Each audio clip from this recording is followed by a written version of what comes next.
Hi Cancer, welcome to your True Intention spread for the month of October. For those of you who are just now tuning in, these are generalized readings, so not everything in the reading may pertain to you.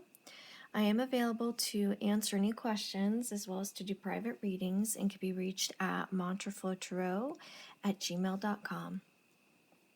So the first card in the spread is the Seven of Swords, which indicates what type of person they are.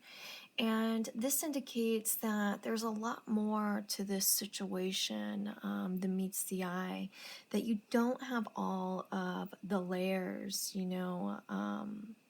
exposed, so to speak. And it's going to take a while to sort all these things out. And this could be because of burdens that we carry from one relationship to the next. That's not specific to just romantic relationships. It could be friends, family. This has to do with our reluctancy to expose those inner vulnerabilities.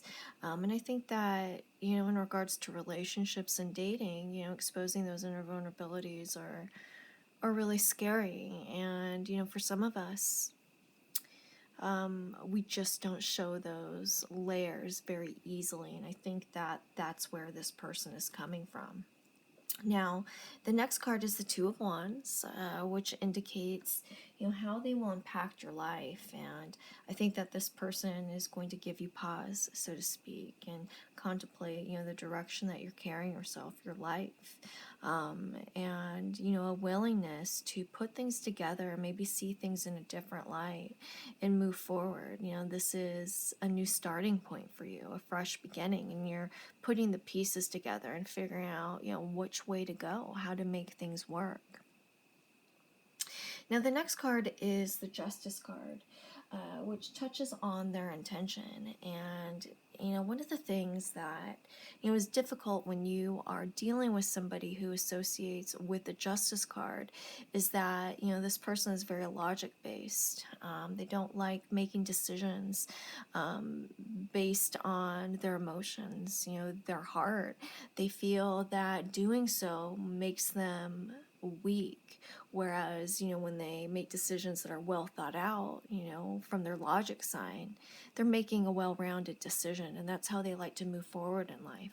Now, the problem is when you're in a relationship with somebody like this, it could come across as if they're emotionally uninvested or unattached, and so you don't always know where you stand with this person.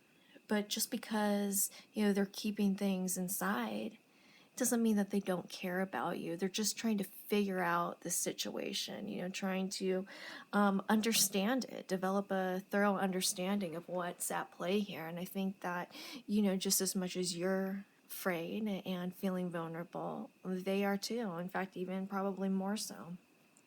Going back to the Seven of Swords and these, the different layers, there's things that are going on with this person that you just don't know about. Now, the next card is the Wheel of Fortune, which touches, on how they feel about you. And, you came into this person's life unexpectedly, and this was a pleasant change. And, whether or not to move forward in a relationship with this person, we have the Knight of Cups. This shows things continuing to move forward. However, I don't see things moving fast with this individual. But to be honest, I think, moving forward at a good, consistent pace is probably better than rushing into something. Just my opinion. That was my own personal opinion, taking off my tarot reader hat. This allows time for you guys to get a thorough understanding of one another. And if you're going to spend the rest of your life with one another, then what's the hurry? You have forever, so to speak. Now, whether or not, the outcome, I got distracted. I was thinking about the Knight of Cups. I'm sorry. The outcome is the world. So I think that, you're on this path with this person, and, there's confusion, not knowing, exactly where you stand with one another, but it's going to continue building, and you're going to continue seeing each other, and things are going to come full circle, and you're going to develop a thorough understanding. It's just not something that's going to happen overnight. Okay. Now, the advice, we have the Chariot. This has to do with focus. This has to do with determination. If you want to make this relationship work, you're going to have to put, your heart into it, so to speak, your attention. But I think, it wouldn't hurt to have a sit down with this person and have a gentle, honest, straightforward conversation if you're not clear with where you stand. And, if this person does associate with the Justice card, I think that there's a good chance that you might not know where you stand. So I think a good, honest conversation is what's needed here. So with that said, if you guys have any questions, please feel free to email me at mantraflowtarot@gmail.com. Thanks, you guys.